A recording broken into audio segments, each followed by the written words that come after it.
Welcome to another episode of Otaku Don. I am the host with the most, aka Sleepy Melbourne in the building. Just Charles is here with me. Yep. And we're here to talk to you about Solo Leveling, episode 8.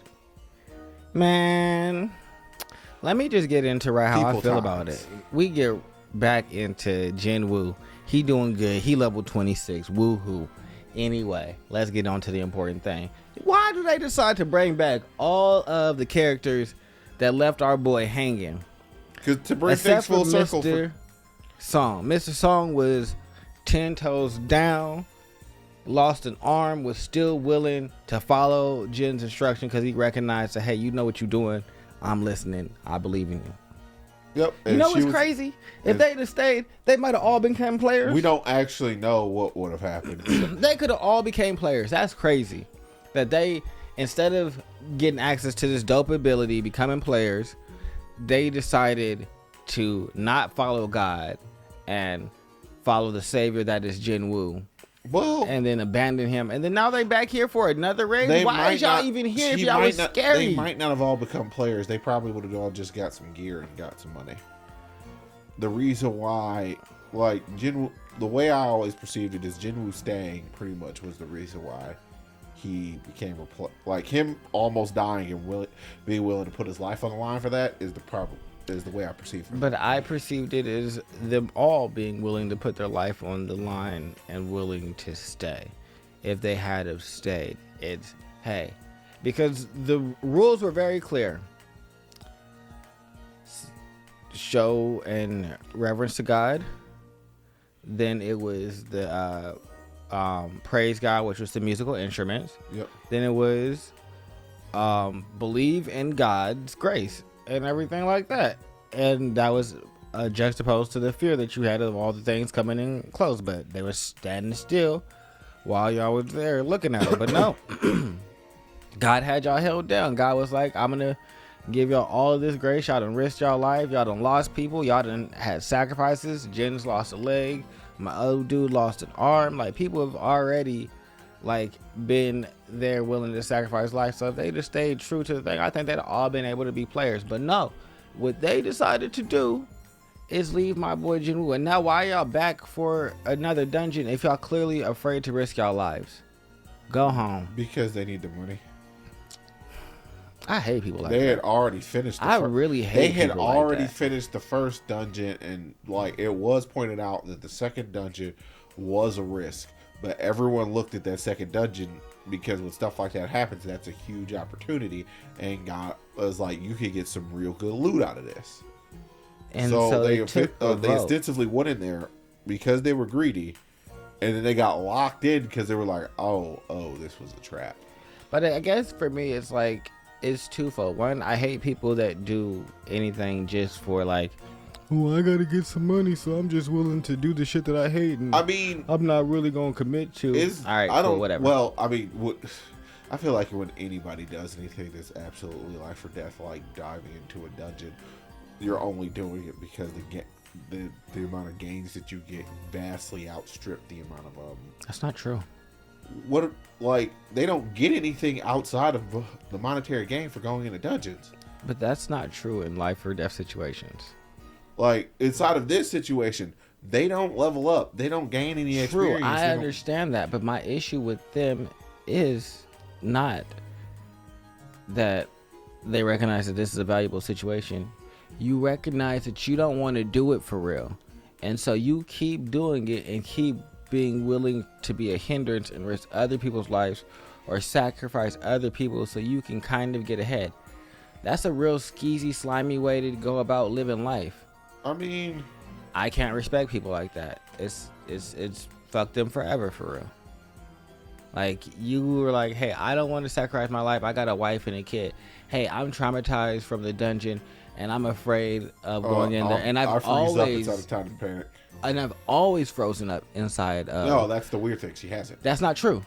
That's why she only can do low-level dungeons, because she's a C-rank healer, so she should be good enough to go on higher ranked dungeons. But the reason that they don't bring her on those is because she's always had this issue with fear and freezing up. That's why, no, that party was full of broken people who didn't really need to go into the dungeon, and Jinwoo, who was the weakest of them all, willing to go. But all the other ones weren't apt to go. I mean, at that point, we can't even at that point, you don't like our main character. I like our main character because he knew what the risk was and was fully willing to go. He's never been like, hey, I'm going to try and just hide behind people and sacrifice them so I can get through this dungeon. He's out there. But you also said you don't like his life on. No. I don't like people that half-ass it. If you're going to do the thing for the money, because that's what you decided to do, fully commit. I don't like people that be like, I hate what I have to do for the money, so I don't want to fully commit. If you're doing it for the money, that's not my issue. It's the half-assery with it. Like for me, I used to be a firefighter. Yeah. At no point was me walking into a burning building like the reward of like a paycheck the reason that I did it. That was never like, oh yeah, I'm gonna go ahead and go into these burning buildings. But also, a lot of people like it because they save people. True, but I guess for me it's like risking your life doesn't always have to result in intrinsic value to yourself if you're that person, because like you said, people like to save people. That's not like it makes you feels good. I think they do it because they value other people's life. Action. Yeah, I'm not saying they're like anything necessarily important or wrong or anything like that. I just look at it like my overall thought process with this situation is when you're going into a life or death situation, you kind of can't half-ass it. Yeah, and that's I guess that's right where I'm at with it.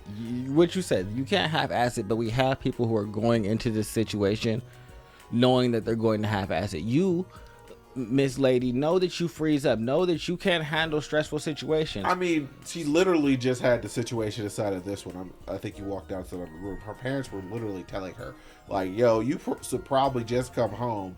As a healer, it's not like you can't get a regular everyday job just healing regular people and not be freaking loaded. Yeah.